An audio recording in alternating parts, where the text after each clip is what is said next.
पूजा। कार्तिक कृष्ण पक्ष की चतुर्थी को करवा चौथ का व्रत रखा जाता है। यह व्रत सुहागिन महिलाएं अपने पति की लंबी आयु व स्वस्थ जीवन के लिए करती है।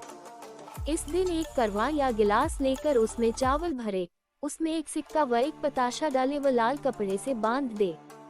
कहानी सुनने के लिए मिट्टी से 4 कोण का चौका लगाए, चारों कोनों पर रोली से बिंदी लगाए, बीच मिट्टी या सुपारी से गणेश जी बनाकर रखे और रोली, मूली व चावल से गणेश जी की पूजा करे। अब चौके के ऊपर करवा रखे, उस पर ब्लाउज पीस रखे, पानी का कलश, पताशा व चांदी की अंगूठी रखे। अपने हाथ में 4 गेहूं के दाने लेकर कथा सुने। जब चौथ की कथा सुनने के बाद जो 4 गेहूं के दाने हैं उसे तो रात में चांद को अर्घ देने के लिए रख ले व दूसरे 4 दाने लेकर गणेश जी की कहानी सुने और उसके बाद सूर्य को अर्घ दे। जो चांदी की अंगूठी हमने पूजा में रखी थी उसे भी अर्घ देते समय हाथ में ले लेवे। रात में चंद्रोदय होने पर जो गेहूं के दाने रखे हैं उससे अर्घ दे व भोग लगाए। करवा और ब्लाउज पीस अपनी सास या नंद को दे, उसके बाद अपना व्रत खोले। कथा। 7 भाई थे, उनके एक बहन थी। सभी भाई अपनी बहन से बहुत प्यार करते थे और हमेशा उसके साथ ही खाना खाते थे। जब बहन की शादी हो गई तो बहन ने करवा चौथ का व्रत किया। सभी भाई शाम को खाना खाने बैठे तो अपनी बहन को खाने के लिए बुलाया। तब बहन ने कहा कि आज मेरे चौथ माता का व्रत है। तब भाइयों ने सोचा कि चांद पता नहीं कब तक उदय होगा, अपनी बहन तो भूखी है। उन सब ने उपाय सोचा और पहाड़ पर जाकर आग जलाए और उसके आगे चालनी लगाकर चांद बना दिया और बोले कि बहन चांद उगाया। वह अपनी भाभीियों से बोली कि चांद उगाया, तो भाभियां बोली कि ये चांद आपके लिए उगा है। वह बोली थी नकली चांद के अर्घ देकर भाइयों के साथ खाना खाने बैठ गई।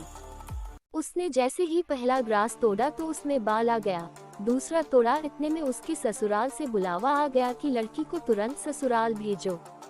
जब माँ ने बेटी को विदा करने के लिए कपड़ों का बक्सा खोला तो उसमें भी सबसे पहले काला कपड़ा ही निकला। तब माँ बहुत डर गई।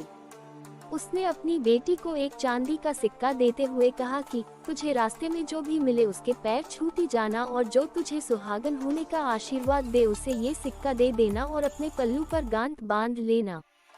वो पूरे रास्ते ऐसा ही करती गई पर किसी ने उसे सुहागन होने का आशीर्वाद नहीं दिया।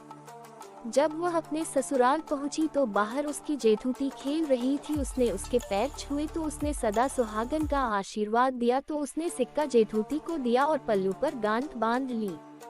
जब घर के अंदर गई तो देखा कि उसका पति मरा पड़ा है। जब उसके पति को जलाने के लिए ले जाने लगे तो उसने नहीं ले जाने दिया। तब सबने कहा कि गांव में लाश नहीं रहने देंगे, तो गांव के बाहर एक झोपड़ी बना दी। वह उसमें रहने लगी और अपने पति की सेवा करने लगी। रोज घर से बच्चे उसे खाना दे जाते। कुछ समय बाद माघ की चौथ आई तो उसने व्रत किया। रात को चौथ माता गाजती गरजती आई तो उसने माता के पैर पकड़ लिए। माता पैर छुड़ाने लगी, बोली 7 भाइयों की बहन घनी भूखी मेरे पैर छोड़।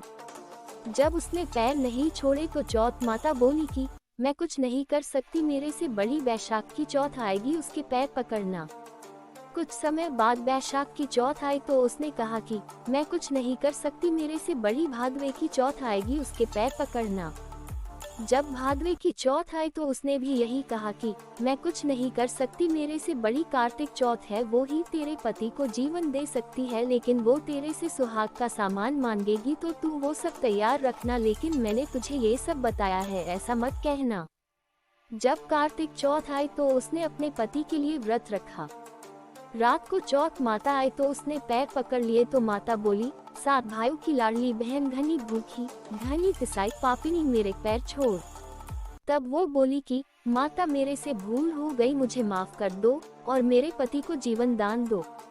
जब उसने माता के पैर नहीं छोड़े तो माता बोली कि ठीक है, जो सामान मैं मांगूं वो मुझे ला कर दे। माता ने जो सामान मांगा वो उसने ला कर दे दिया। तब चौथ माता बोली कि तुझे ये सब किसने बताया?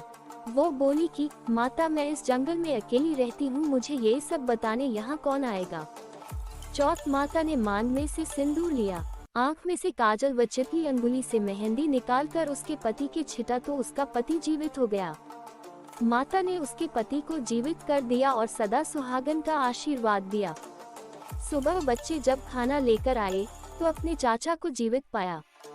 दौड़कर घर गए और सबको बताया कि चाचा जीवित हो।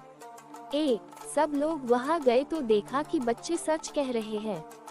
अपने बेटे को जीवित देखकर सास बहू के पैर पड़ने लगी तो बहू बोली, सासू जी आप ये क्या कर रही हैं? मैंने कुछ नहीं किया, ये तो चौथ माता ने किया है। हे चौथ माता, जैसे उसको सुहाग दिया वैसे सभी को देना।